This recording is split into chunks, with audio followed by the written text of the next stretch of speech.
Unajua hapo ulipo unaweza kadhani kwamba hii kuzaliwa mara pili nimeshaelewa.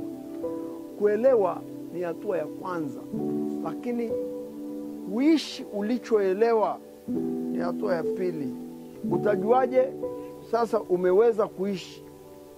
Ni kile kiwango chako kinachotoka wakati wa kujaribiwa. Wakati wa kufanyaje? Ule uwezo wako wa maisha mapya lazima utoke, ujibu kile kitu katika hali safi.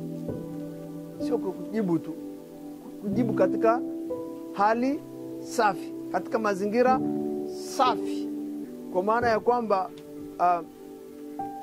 ukitaka kujua kiwango cha maisha mapya kilichoko ndani yako, akipatikana kwa muda mrefu wa kuomba, yani kwamba sasa hivi na uwezo wa kuomba masaa 6, hiyo sio kipimo hicho.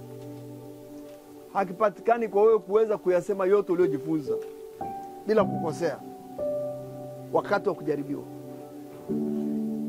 Ndipo kipimo kinapoonyesha kwamba una kiwango gani cha maisha mapya. Una pasenti ngapi, una asilimia ngapi za maisha mapya. Maanake kama ni 3 au ni 10, maanake hicho ndio kiwango chako cha kukua.